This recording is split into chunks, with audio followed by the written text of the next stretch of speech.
inaitwa B2 Spirit Bomber, ndege ghali zaidi ya kijeshi duniani inayomilikiwa na Marekani pekee.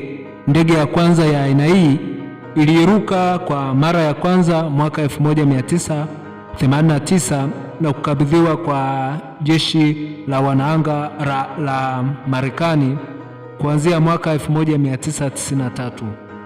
Mpaka sasa ndege za aina hii zinazofanya kazi zipo 19 pekee, na zote ni mali ya Marekani, zikiwa katika kambi ya jeshi inayoitwa Whiteman Air Force Base inayopatikana Missouri nchini humo. Ndege hizi zimejizolea umaarufu siku za hivi karibuni baada ya kutumika katika shambulizi la kuharibu miundombinu ya nyuklia nchini Irani.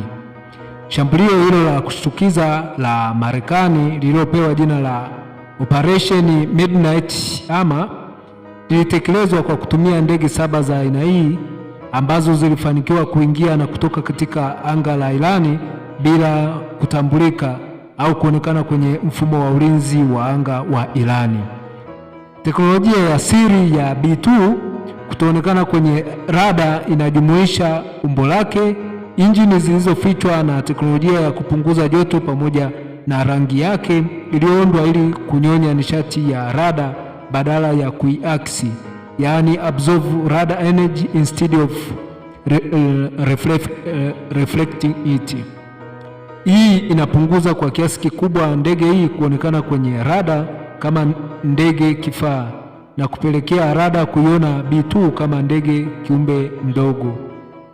Rangi hii ya B2 si rafiki kabisa kwa maji na huharibika kwa urahisi kabisa endapo itapata unyevunyevu.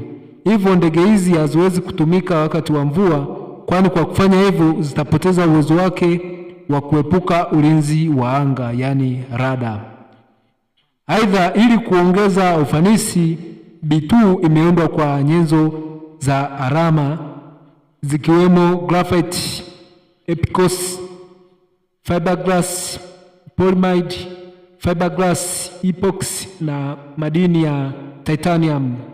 Ndege moja ya aina hii ina gharimu dola za Kimarekani zaidi ya bilioni 2.2 sawa na shilingi za Kitanzania trilioni 5 na bilioni 868 milioni 663 na laki 570,000 za Kitanzania kwa viwango vya leo Juni 25 mwaka 2025.